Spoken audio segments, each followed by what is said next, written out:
welcome to this episode of The Lowdown, where we are getting to know our co-host, Dax Dixson. My name is Lindsay Brock, and I'm going to be interviewing him about some of his experiences becoming an advisor and being in his own growth phase.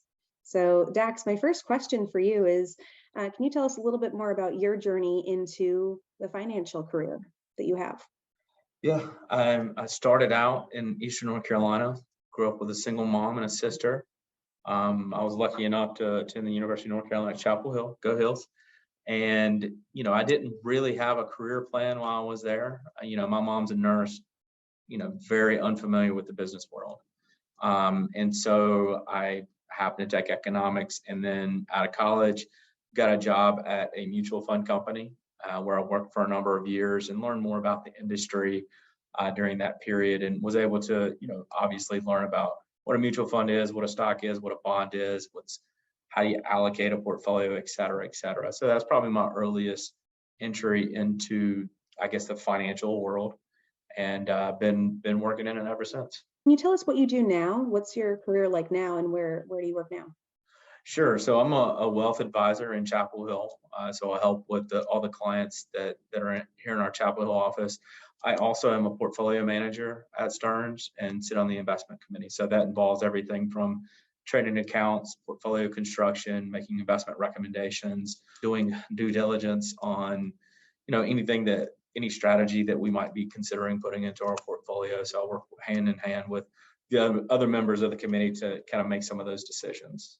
What about when you think back to your early life or your early career, maybe even your teenage years, what's something that has changed in your mind or that you've learned along the way? Yeah, it's kind of funny when you think about how you grew up and how impactful that can be for you down the line, and everything from your political beliefs to your financial beliefs to your personal beliefs.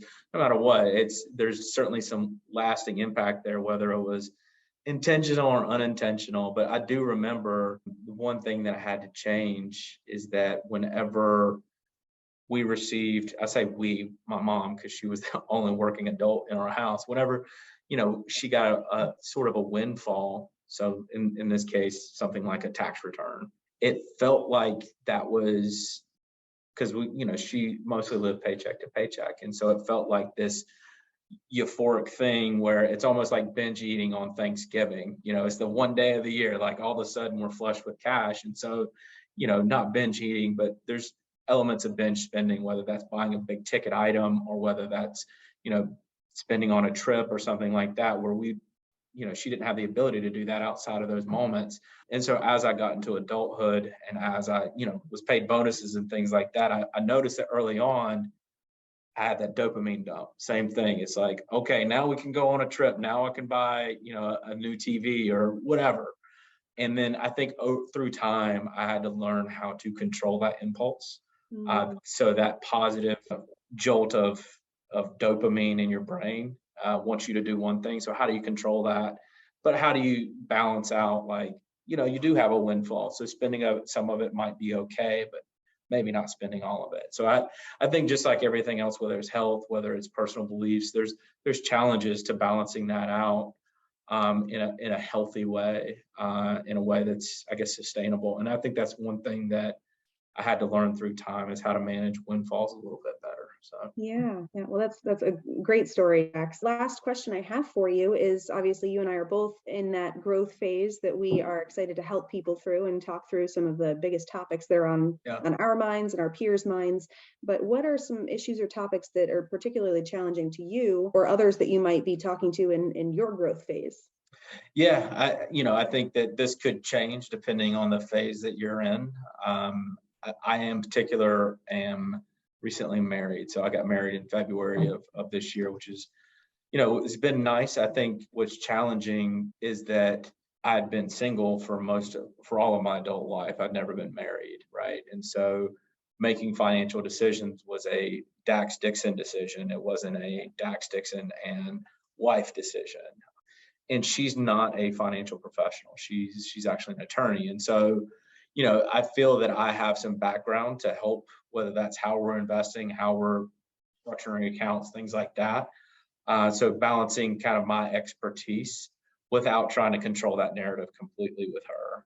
because that's very difficult, because I don't want to be the one, pushing that all the time. But I'm also worried that in the classic hit by the bus scenario, which, by the way, we always say, like, if I'm hit by a bus, but rarely is anybody hit by a bus, right? So anyways, in the classic hit by a bus scenario, I want her to be able to manage those finances. So I think it's difficult on one hand to make joint financial decisions, especially when there's a tension between what one of you wants to do short term and what might be better for the family long term.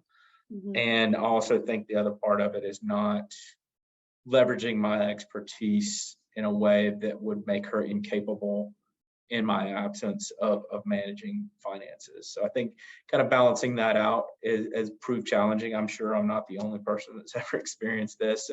Putting finances together can be quite complicated depending on how you think about using money and how your spouse or significant other might think about it. There's going to be conflicts involved there.